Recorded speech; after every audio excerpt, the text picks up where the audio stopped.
A'udzubillahi minasyaitonirrajim. Bismillahirrahmanirrahim. Udzina lilladzina yuqataluna bi annahum zulimu. Wa innallaha 'ala nasrihim laqadir.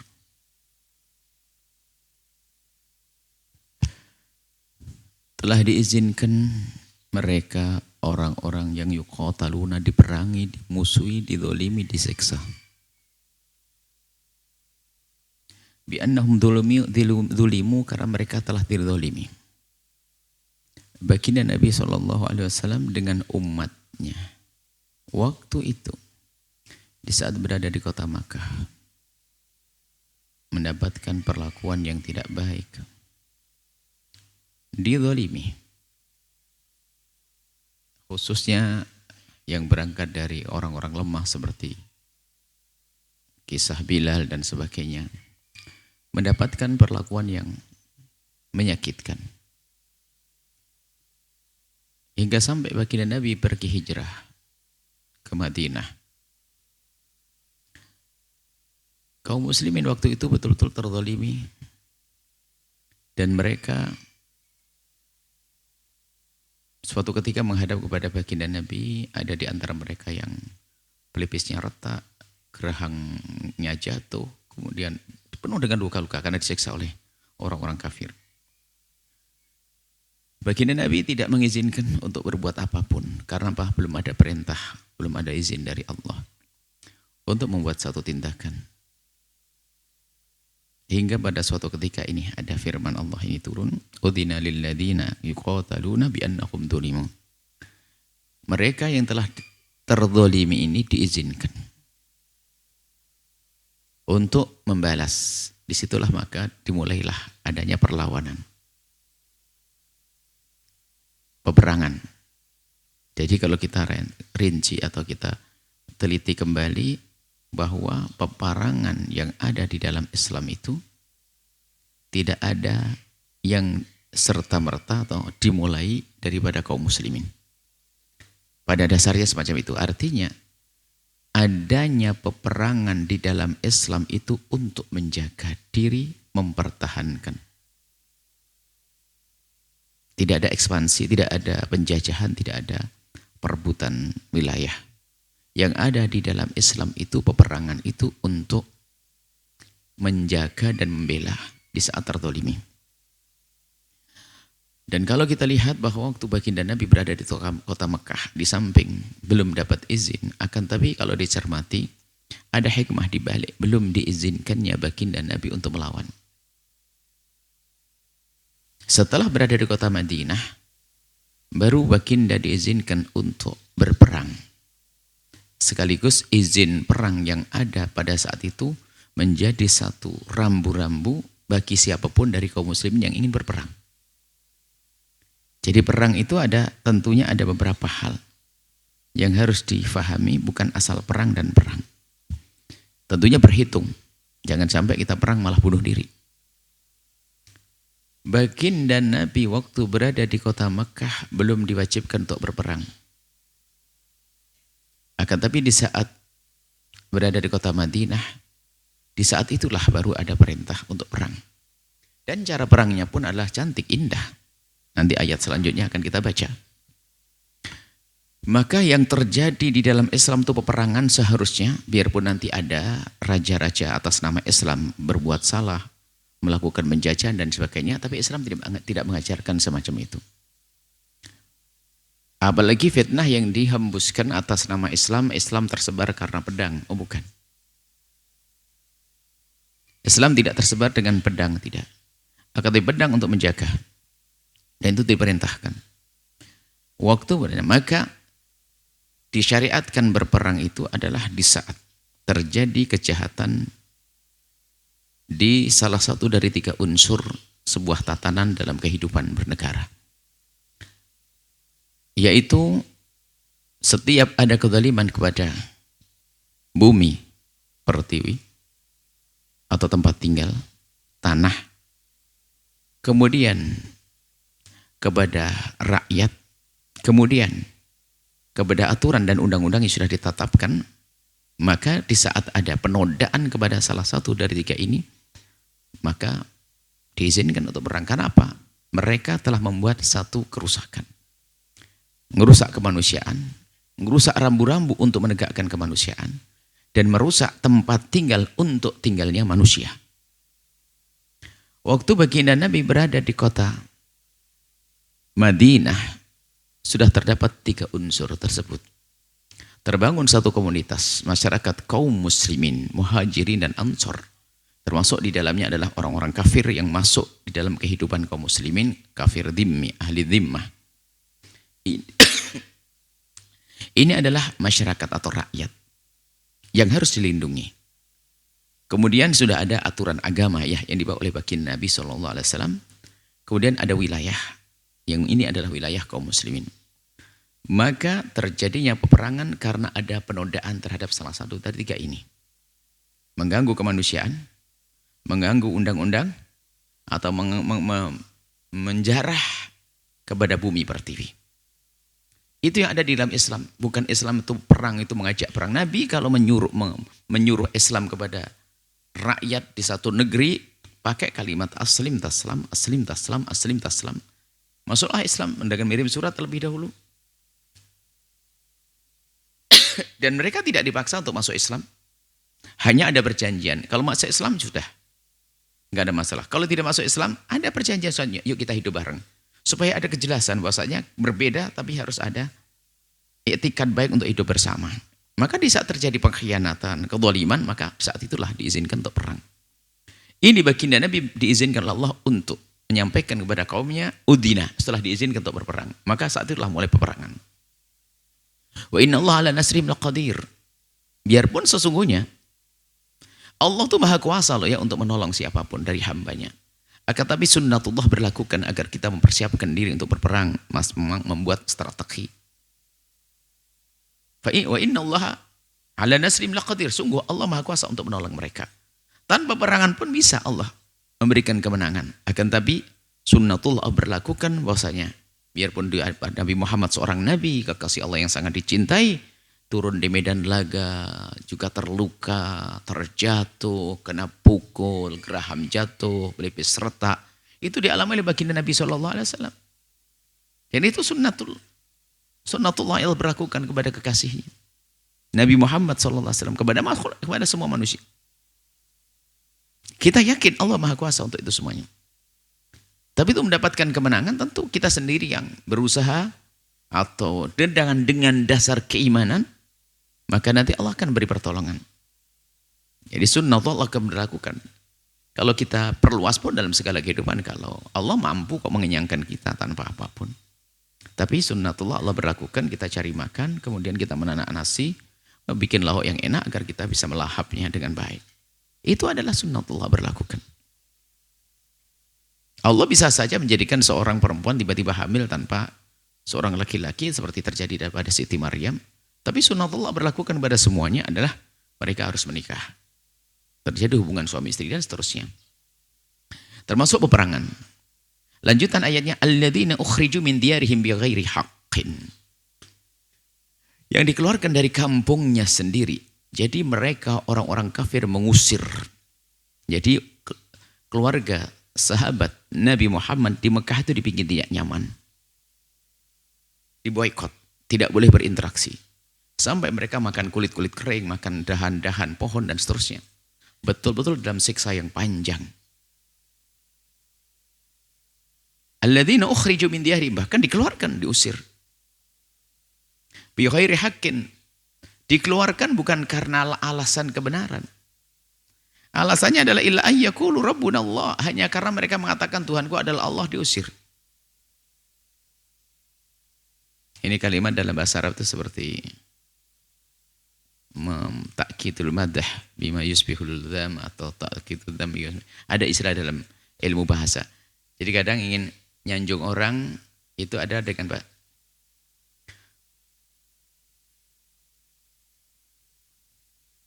orang itu enggak ada jeleknya kecuali dia itu dermawan. Nah, ini kan bingung nih. Enggak ada jeleknya kecuali dia itu dermawan. Nah ini kan sebetulnya kan menyanjung, tapi seolah-olah kayak kalimatnya kok tidak ada baiknya. Ini loh orang ini nggak ada baiknya. Hah? Nggak ada baiknya. Jadi ada seolah-olah menyebutkan kebalikannya. Dalam hal ini ada mereka itu dikeluarkan tanpa alasan. Nah, kecuali alasannya ini apa? Alasannya karena menyebut nama Allah. Jadi alasannya beriman. Jadi orang-orang beriman itu dikeluarkan dari kampung halamannya hanya gara-gara dia beriman kepada Allah Subhanahu wa taala. Kemudian setelah itu izinnya peperangan ini ada makna bahwasan dalam kehidupan itu seperti itu. Ada pembelaan, membela kebenaran, membela nyawa, membela harta, membela kehormatan, membela akal, membela agama. Ya, itu yang disebut dengan istilah maqasid. Jadi kita membela itu adalah perlu. Dan Allah berlakukan di semesta ini yaitu pembelaan, orang saling membela. Jika pembelaan ini terjadi kepada kehidupan manusia, maka saat ini yang harus dipahami oleh kaum muslimin, nah sama. Karena itu menunjukkan sunnatullah untuk kita saling bela, membela, mempertahankan. Maka apa yang kau yakini bahasanya itu sebuah kebenaran, maka harus kamu bela. Maka sunnah bela-membela atau saling menolak sesuatu yang tidak baik baginya, ini adalah menjadi sunnatullah yang berlakukan kepada hambanya. Kekafiran merebak, kekafiran merata ke seluruh penjuru waktu itu. Kejahatan. Kemudian kalau dibiarkan maka akan semakin meluas. Maka diizinkan untuk membuat perlawanan. Sehingga walaula daf'ullahi nasa ba'dhum bi ba'din. Jadi kalau bukan karena peperangan diizinkan semacam ini, melawan kebenaran. Jadi isinya ada kelompok kejahatan, kemudian ada kelompok kebenaran yang menghancurkan. Bahkan menghancurkan kejahatan tidak harus dengan kebaikan yang tidak harus negeri yang baik, negeri yang jahat dihancurkan negeri yang baik, tidak harus. Akan tapi begitu Allah berlakukan di dalam kehidupan itu. Dua negeri adidaya Amerika dengan Rusia runtuh oleh Amerika, urusan mereka. Di saat dia dijajah tahun 1440 berapa? Sebelum kemerdekaan. Dengan gencarnya Jepang. Biarpun singkat penjajahannya, tapi kecamannya berlebihan. Tapi lihat, yang menjatuhkan bom atom bukan seorang muslim dari Indonesia. Tapi Allah berikan. Allah jatuhkan melalui tangan mereka, di antara mereka. Ini Allah yang Allah berlakukan dalam sunnah kehidupan. Allah, Nagasaki dan Hiroshima. Nah, ini adalah yang Allah berlakukan. Makanya untuk membela ini sudah menjadikan cara hidup. Dari situlah nanti akan menjadi kehidupan ini akan bisa bertahan. Kalau hanya satu warna jahat, lihat nanti pada akhirnya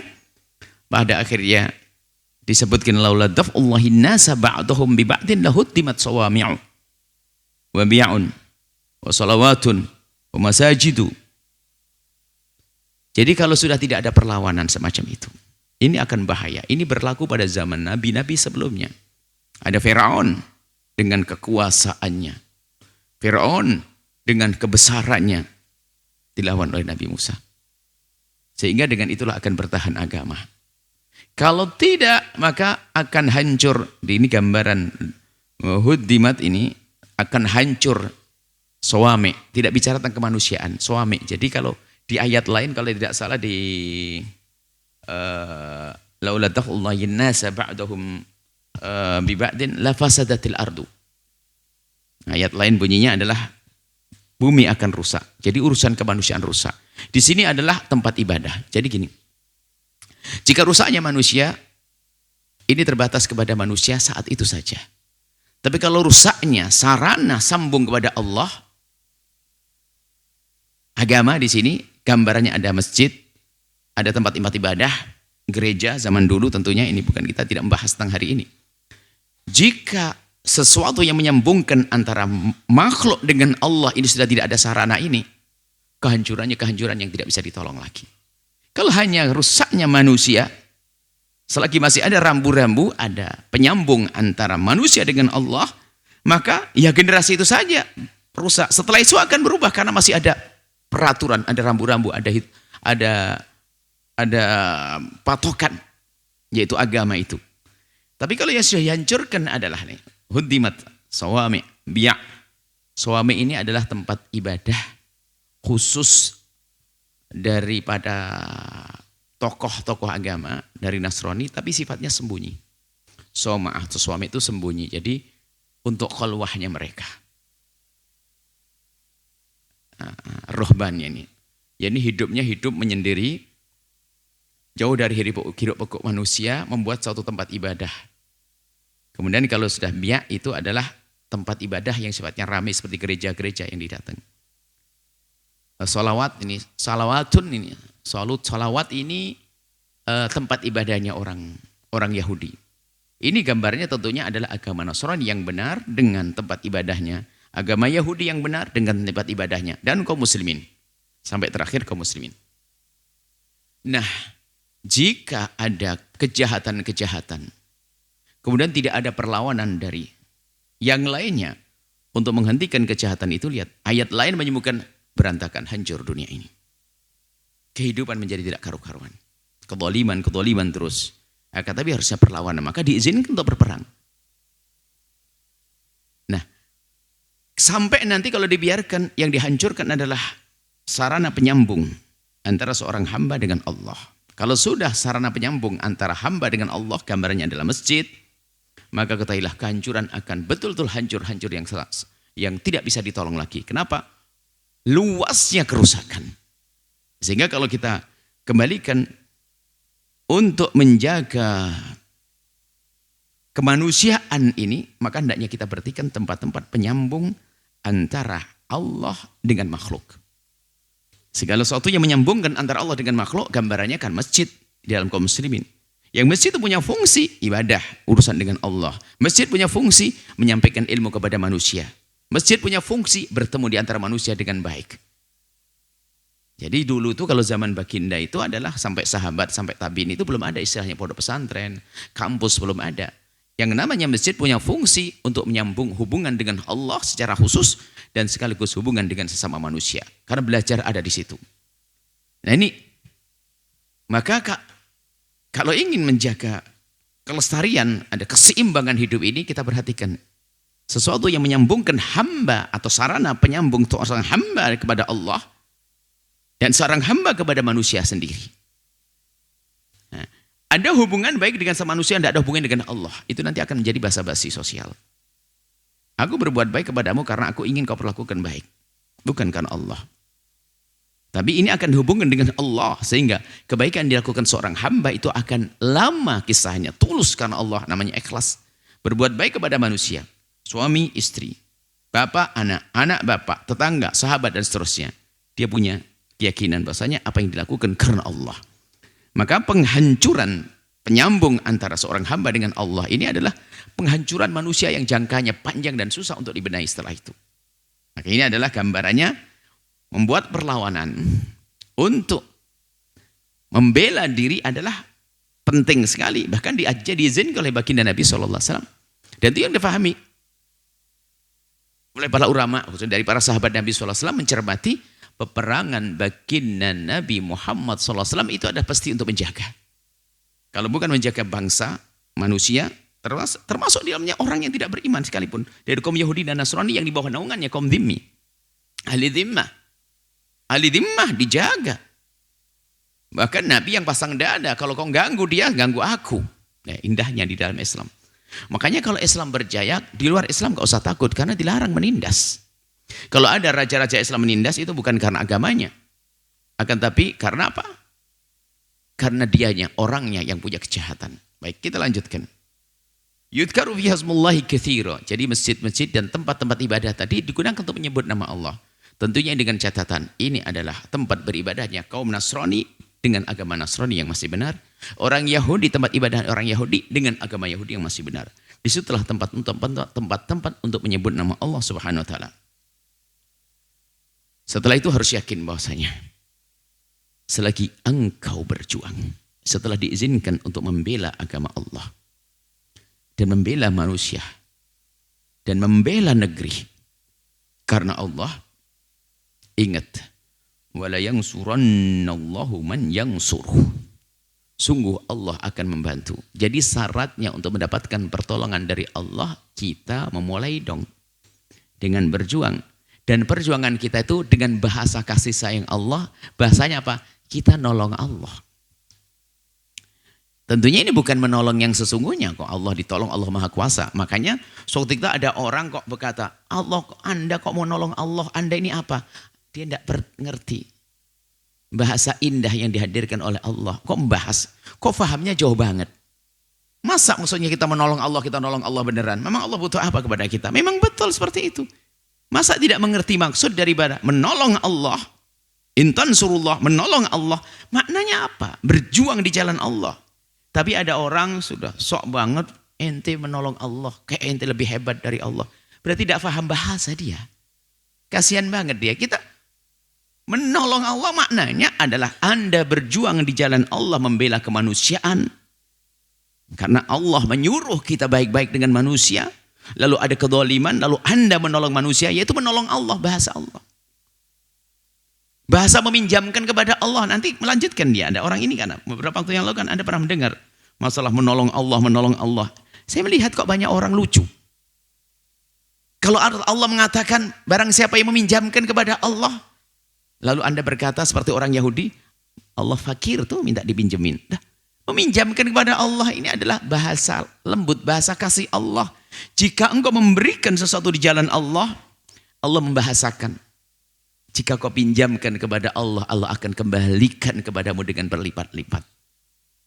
Tapi si orang ini memahaminya, oh minjemi Allah dengan beneran. Nolong Allah beneran. Ini kan lucu di dalam. Sudah begitu ya, makanya tidak perlu ada tokoh-tokoh ini. Kadang-kadang kita dibikin heran oleh sebagian orang yang gara-gara begitu bikin rame. Menolong Allah, ente ini siapa nolong Allah? Allah nggak perlu ditolong. Aduh, kok dangkal banget bahasanya. Nolong Allah di sini kan banyak Al-Quran. Mansuru yansuru, ini kalimat Al-Quran. Yang menolong Allah harus menolong Allah apa? Berjuang di jalan Allah. Bukan menolong Allah, ya Allah, kok aku tolong ya Allah. Lah kalau memahami ayat-ayat pertolongan itu seperti itu berarti dangkal dia berbahasa. Dan itu beberapa waktu yang lalu jadi heboh. Menolong Allah, menolong Allah. Sampai dengan bahasa Anda ini siapa menolong Allah?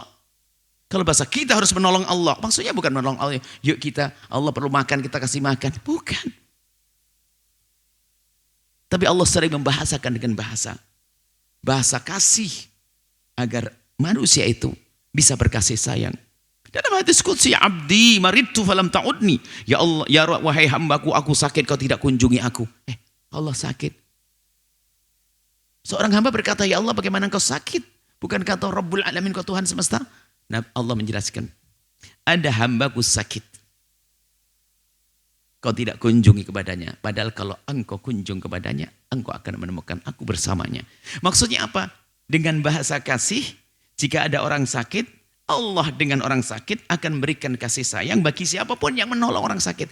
Ini sebenarnya apa? Himbuan halus, lembut bagi orang yang sehat untuk menolong orang sakit. Tapi orang yang nggak paham, Allah sakit. Allah perlu ditolong. Allah minta pinjaman duit. Anda pernah mungkin 3 tahun yang lalu heboh masalah menolong. Coba dilihat. Kalau ada orang bahasa saja masih sangat dangkal, bagaimana dia akan mengajak perdamaian, kedamaian. Intan surullah. Kamu Anda menolong Allah. Anda ini siapa nolong Allah? Subhanallah. Ini kalimat Al-Quran. Wala yansurannallah. Sungguh Allah akan menolong. Man orang yang suruhu yang menolong Allah. Ini kan bahasa Allah. Maksudnya siapa yang berjalan, berjuang karena Allah. Itu loh diartikan oleh Allah bahasa nolong Allah. Makanya dalam dunia tasawuf, waktu kita mensyarah hikamnya Ibn Athaillah itu, gambaran orang yang tidak sadar akan karunia itu, apalagi ujub merasa semua dari dia, itu seperti anak kecil begini loh ya. Anda punya anak, umur 5 tahun Anda kasih duit, sayang ini duit. Dikasih 100.000. Sayang, Abah minta 1.000 boleh enggak? Enggak boleh, ini milik saya. Nah, kan dia lucu yang ngasih bapaknya, kan begitu ya. Yang ngasih bapaknya, yang begitulah. Banyak orang-orang itu adalah dengan kedungunya. Ini kita lanjutkan. Walansurannallahu man yansuruh, dan janji Allah kalau engkau berjuang di jalan Allah karena Allah akan berikan pertolongan. Kalau engkau menolong Allah, bahasanya mungkin bahasa seperti itu supaya familiar bahasa ini. Kalau engkau menolong Allah, artinya engkau berjuang di jalan Allah. Anda bisa lihat, begitu uniknya sebagian orang membuat heboh aja.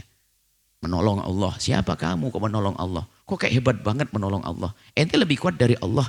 Tidak ada orang dari masa ke masa faham seperti dia ini. Tidak ada yang faham makna menolong Allah dengan pemahaman seperti dia, itu gak ada. Allah Maha Kuasa kok.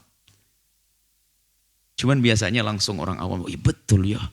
Bener juga ini kenapa Allah ditolong. Ini Ustadz yang ngomong nolong Allah nih, ngajak berjuang nolong Allah tuh gak bener loh, lihat. Dengan kebodohannya membodohi orang. Coba aja Anda lihat di YouTube itu. Menunjukkan bahasanya. Ilmu itu penting. Kesombongan meruntuhkan. Baik, kita lanjutkan. Innallaha laqawiyyun aziz. Allah Maha Kuat. Aziz, perkasa.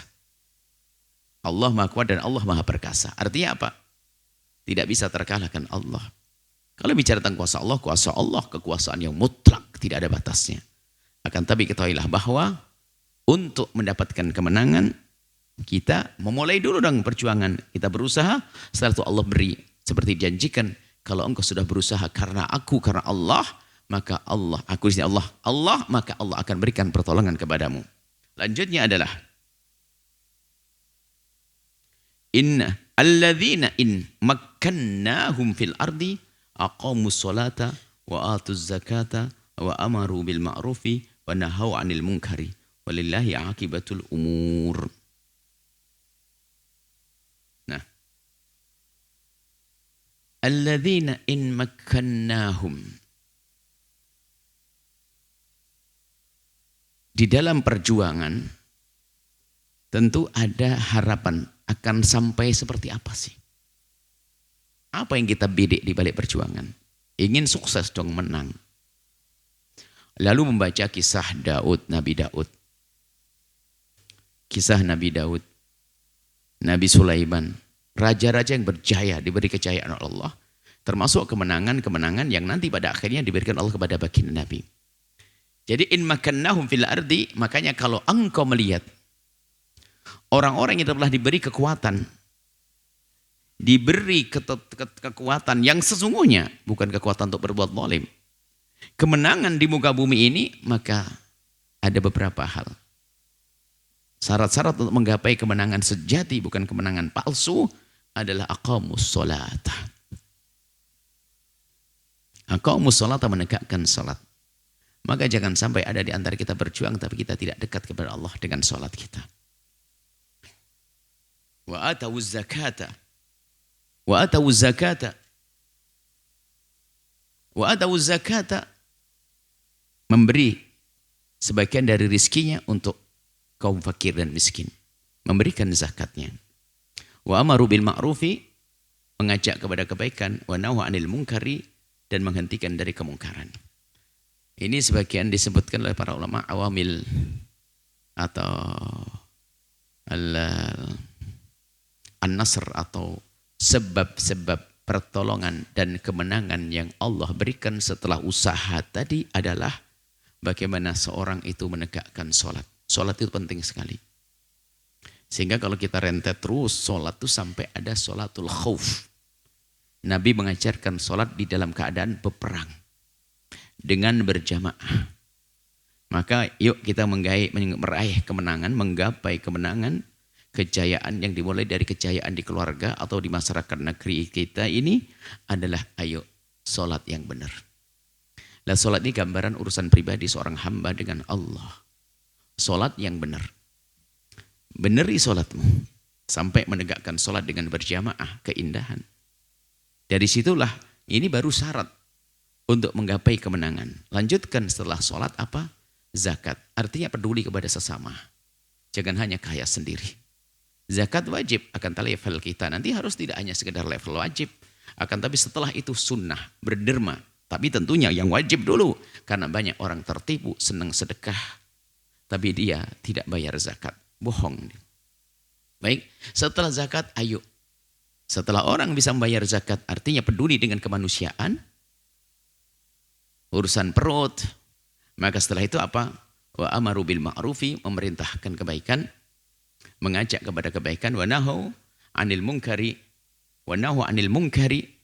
dan menghentikan dari kemungkaran. Menghentikan dari kemungkaran. Ini. Jadi 4 hal kalau ingin mendapatkan kemenangan setelah berjuang, bahkan di dalam berjuang ada 4 hal yang harus perhatikan. Urusan dengan Allah harus tetap Anda jaga. Khususnya ibadah seperti sholat. Kemudian urusan yang ada hubungannya dengan sadar hidup baik dengan sesama. Digambarkan dalam bentuk zakat. Dengan sesama. Setelah itu apa? Anda harus peka di masyarakat. Jika ada hal yang menjadikan mereka tidak baik, Anda harus punya gerakan untuk menghentikannya. Namanya nahi mungkar. Jika ada kebaikan yang diserukan, ayo Anda bersama-sama untuk mengajak orang kepada kebaikan. Jika hal ini sudah Anda lakukan, ternyata dengan Allah Anda baik. Sholat baik. Kemudian setelah itu, Anda menghentikan kemungkaran dengan sesama manusia. Anda peduli dengan sama manusia, lihat. Disitulah nanti kemenangan akan Allah kirimkan. Sehingga akan makannahum fil ardi. Sehingga Allah akan jadikan kita itu di dunia ini adalah dengan kemenangan, dengan kejayaan. Bagaimana tidak? Semua di kiri kanan kita menjadi orang-orang yang enak. Baik, ahli sholat. Artinya dengan Allah baik. Kemudian dengan sesama baik. Kemudian di saat ada kemungkaran segera dihentikan. Di saat ada kebaikan saling mendukung untuk bisa melakukan kebaikan. Maka ini adalah yang disebut oleh para ulama dengan unsur-unsur atau sebab-sebab kemenangan setelah ikhtiar. Usaha adalah tegakkan sholat. Berbagi, amar ma'ruf dan nahi mungkar. Kemudian ayat selanjutnya.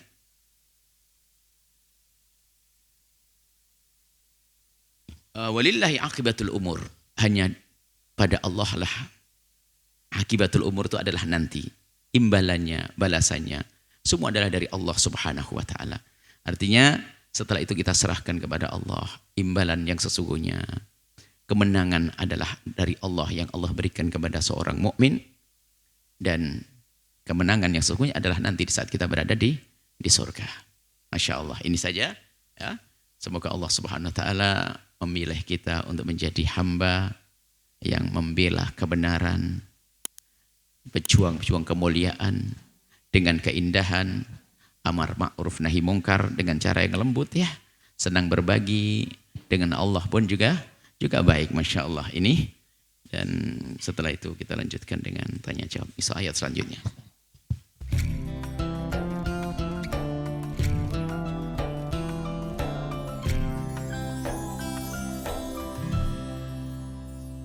Sahabat Al-Bahjah TV, setelah menyaksikan video ini, jangan lupa bersolawat kepada baginda Nabi Muhammad. Shollu ala Nabi Muhammad. Allahumma sholli alaihi wa ala alihi wa sahbihi.